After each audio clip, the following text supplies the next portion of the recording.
За бид одоо яг Завчаал бомтонд ирээд байна. Өчигдөр Бээжин хотод Чингисийн чулуун бичгийн 800 жилийн ойн хурал болсон.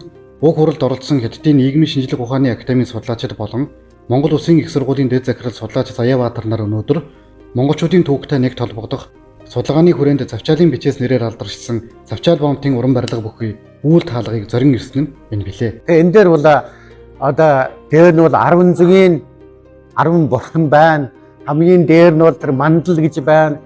Энэ үүднийх нь 4 зүгт бол 4 махран гэж байна. Дахиад хамгийн гол думд нь бол 6 зүйлийн өсгөр бичсэн харин болоод энэ нэг байгуулсан хэрэг явдлыг тэмдэглэсэн ийм бичээснүүд байна. 6 төрөл нь бол одоо энэ талаас нь хэлбэл Хятад байна, Шишаа үсэг, дахиад бол Дөрвөлжин үсэг байна, Уйгур үсэг байна, Төвд үсэг байна, Санскрит ийм 6 зүйл байна. Тогоон Томор хааны үед байгуулсан энэхүү хандиг чулуун хаалганд Монгол бичиг буюу Багвааламын зохиомжилсан дөрвөлжин бичгийг багтаасан нийт 6 бичгээр тарин болон мянган бурхан, дөрвөн махранц, угалцхий, бусад зураг чимэглэлийг тухайн үед хэлбэрсэн нь өнөөдөр үнэт төв болон үлджээ. Дөрвөлжин бисэргээ дутуу зогссон. Гэтэл бичиж дуусаагүй.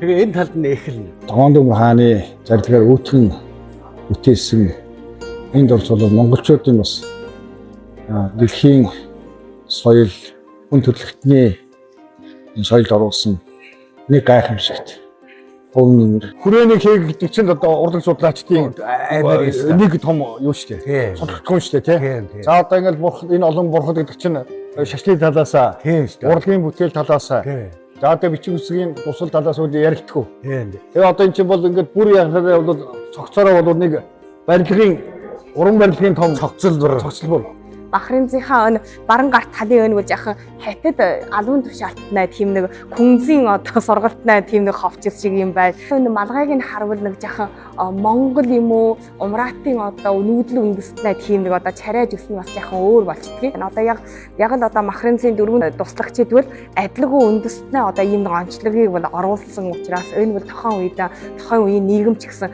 маш олон үндэстэн ухсаатан хамтаар одоо амьдарч энэ улсаа цогтолж ясан гэдэг одоо сатан чанарыг нь харуулсан гэдэг судлаачид тэгж үчдэг юм ба.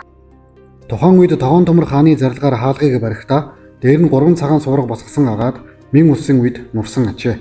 Завчаал бомтод өнөөдөр соёлын аялал жуулчлал асар их хөгжиж үйл таалганы тухай жижигхэн танилцуулгын музей нээсэн бөгөөд энэхүү хаалгыг 1961 онд улсын соёлын өвийн хамгаалтад бүртгэсэн байна. Одоо тухайн нэр нь одоо энэ суургат хаалга гэсэн маягтай. Тийм нэг нэр байж. Он энэ юм 3 суурга. Энэ 3 суургын дараагуур нь ингээд явахдаа хүн бүхэн буюу нэмэгдэнэ гэсэн. Тэгээ цаан суургийнхаа тэр дотор нь бичиж байгаа.